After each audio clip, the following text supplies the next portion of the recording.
The portion of the VSET that I most appreciated was the professional growth plan.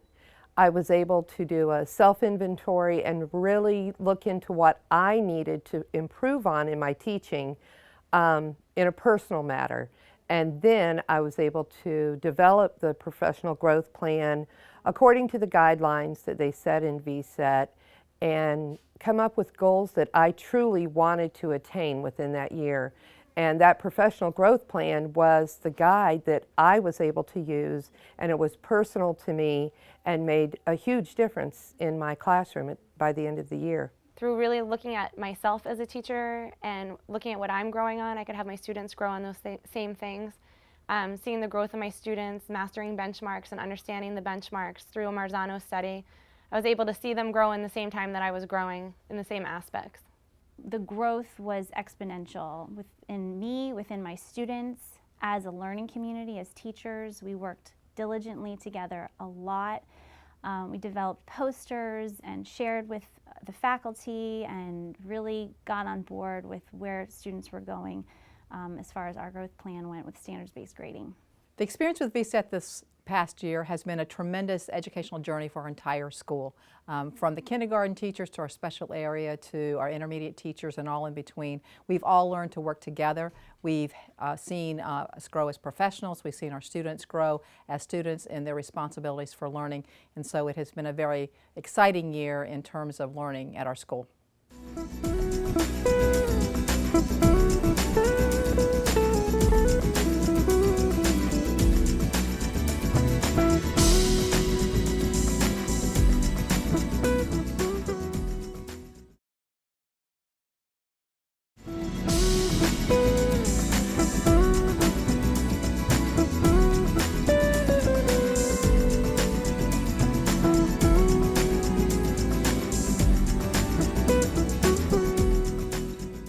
The biggest challenge was absorbing everything that needed to be done and not becoming overwhelmed by it, learning it in pieces and not knowing the outcome. I'm a goal setter. I like to know where I'm starting and where I'm finishing, so it's hard taking it in pieces and learning it. But once it's together, I feel next year will be much easier and be confident in what I'm doing.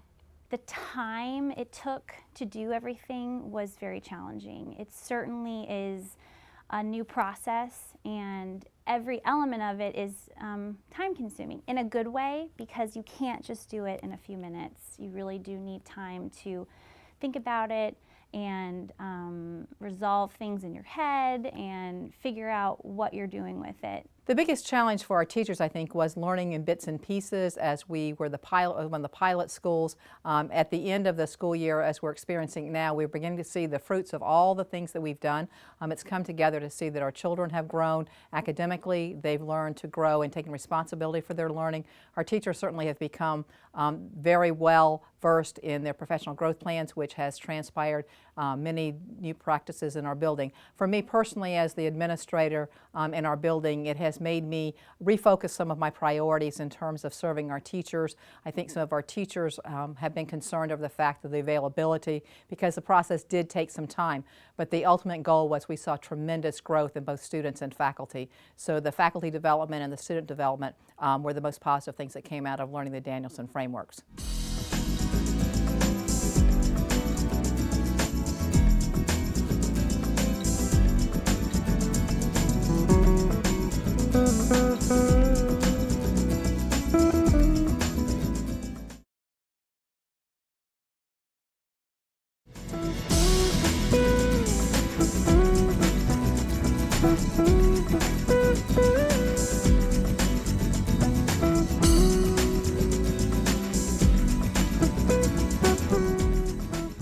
Through doing the self-reflection, I've learned a lot about myself. I've never looked at teaching in so many aspects, and being able to set goals for myself as high as I am now by looking at the rubric and seeing really what a great teacher does, I'm able to now say this is where I want to be and make goals to attain that.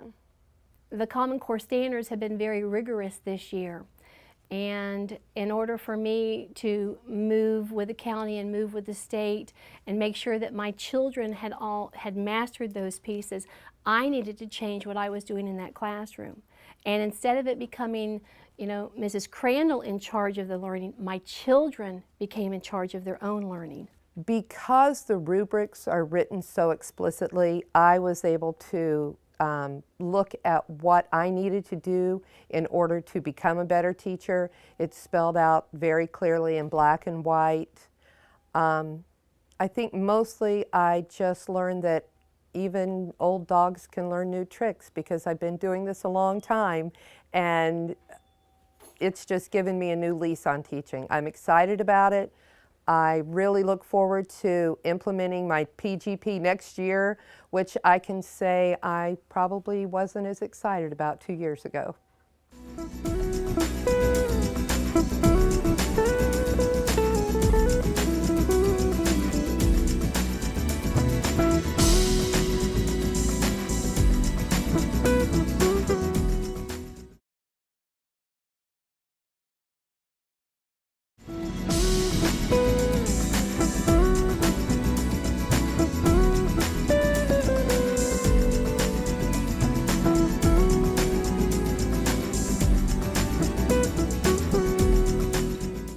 Don't become overwhelmed. Don't look at it and freak out. Take it one step at a time, and I would definitely suggest choosing maybe a partner school who were phase 1 and meeting with some of those teachers. Give us a call, email us. We'll be glad to help you walk through it. But basically, just truly, when you develop your professional growth plan, enjoy it. Because choose something you want to work on. It is truly a year-long effort, and you don't want to choose something that you're going to regret in November. I think they should come with anticipation that their buildings will be different this time next year. The focus on academics will be stronger. The commitment level to what students can do, and the belief that students can do things that a year ago we didn't believe in our building kids could do, has transpired our building, and you should be excited about the journey you're going to have next year.